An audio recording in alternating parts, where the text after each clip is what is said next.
Di kerajaan ini, sultan yang terkenal ialah Sultan Ternate. Terus tuh ada lagi Sultan Zainal Abidin. Banyak sultan-sultan ya di kerajaan ini. Kalau penyebar agamanya Wali Songo.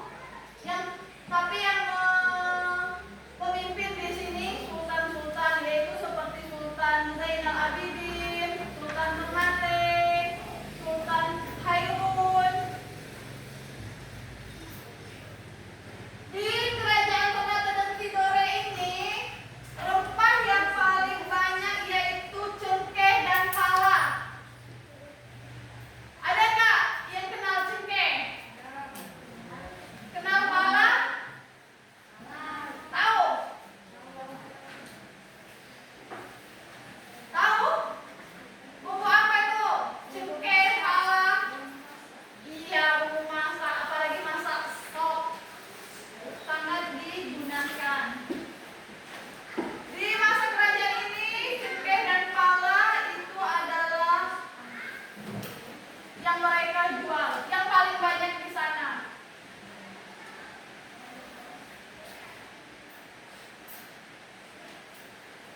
Setelah itu,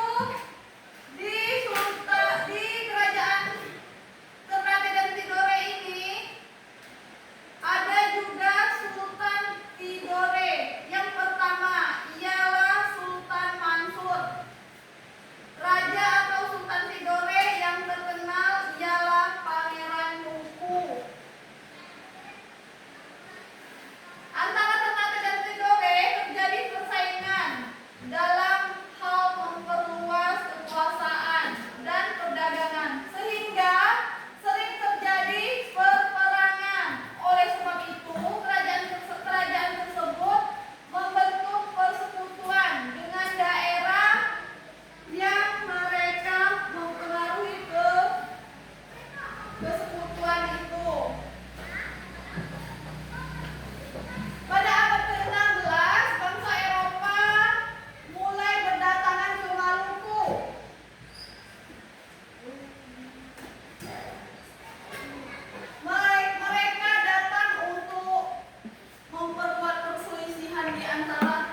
rempah-rempah dari kita membutuhkan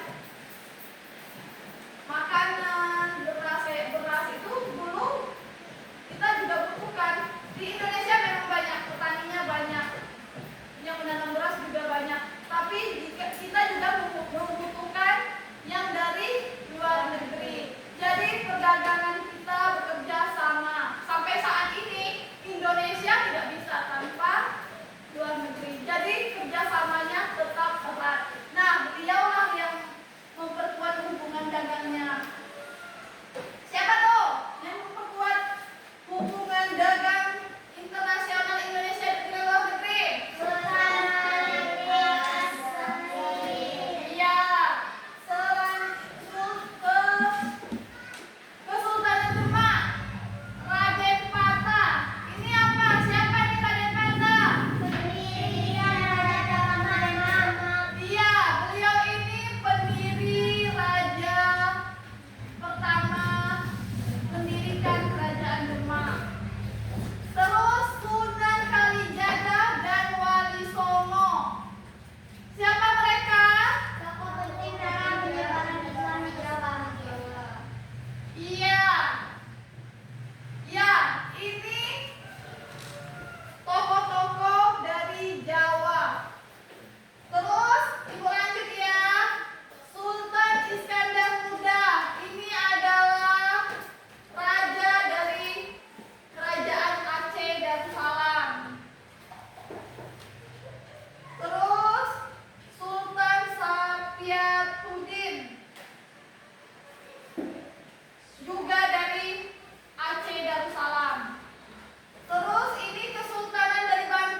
internasional. 3. Aceh mengalami masa kejayaan pada sama Sultan Iskandar Muda 1607 dan sampai 1636 dengan wilayah kekuasaan yang luas hingga Sumatera, Semenanjung Malaka dan sebagian Kalimantan. 4. Aceh menjadi pusat penyebaran agama Islam dan ilmu pengetahuan. Banyak ulama besar lahir di masa ini. 5. Aceh juga memiliki armada laut yang kuat untuk menghadapi bangsa Portugis dan Belanda. 6. Setelah Sultan Iskandar Muda wafat, kekuasaan Aceh mulai melemah karena konflik internal dan tekanan kolonial. 7. Meski runtuh sebagian kerajaan besar, Aceh tetap dikenal sebagai daerah yang gigih melawan penjajahan Belanda.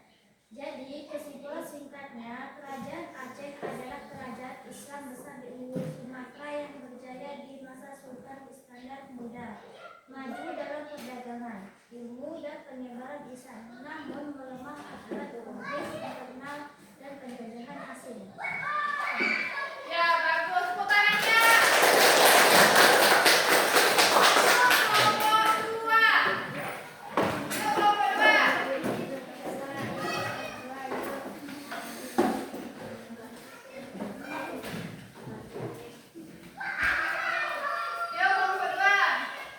Kesimpulan tentang kerajaan Demak yaitu: 1. Kerajaan Demak berdiri pada abad ke-15 di Pulau Jawa sebagai kerajaan Islam pertama di Pulau Jawa. 2. Demak berkembang pesat karena letaknya strategis sebagai pusat perdagangan di pesisir utara Jawa. 3. Wali Songo berperan besar dalam penyebaran agama Islam di masa kejayaan Demak. 4.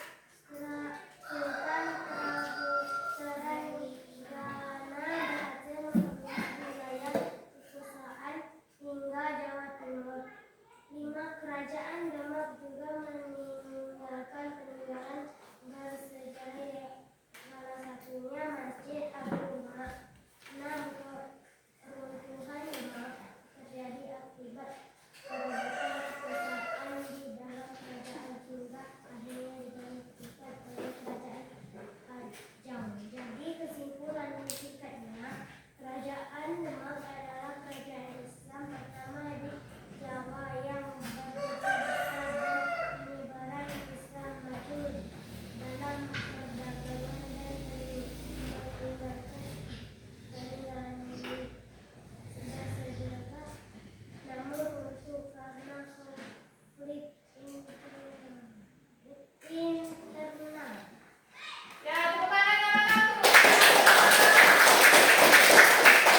Terakhir kelompok 3, yaitu kerajaan Ternate dan Tidore. Ayo kelompok 3.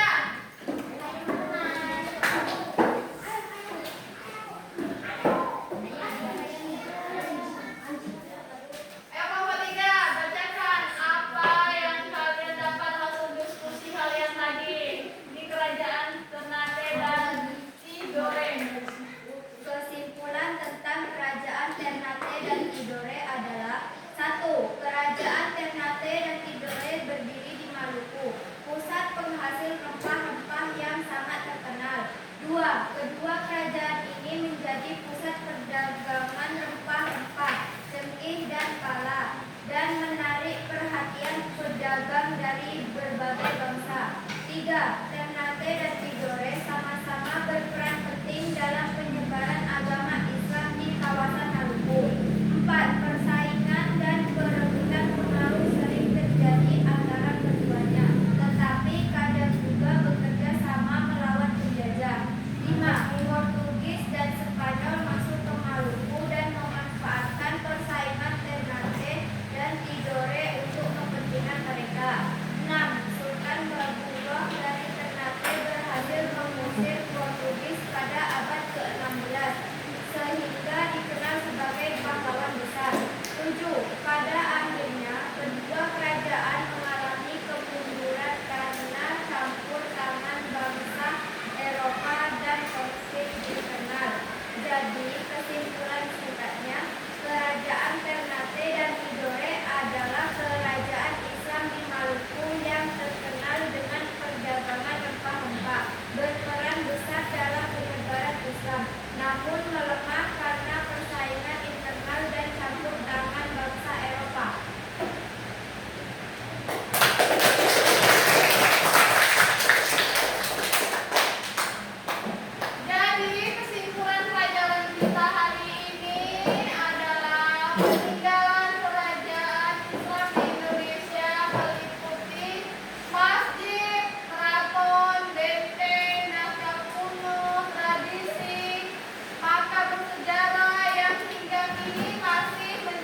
marilah kita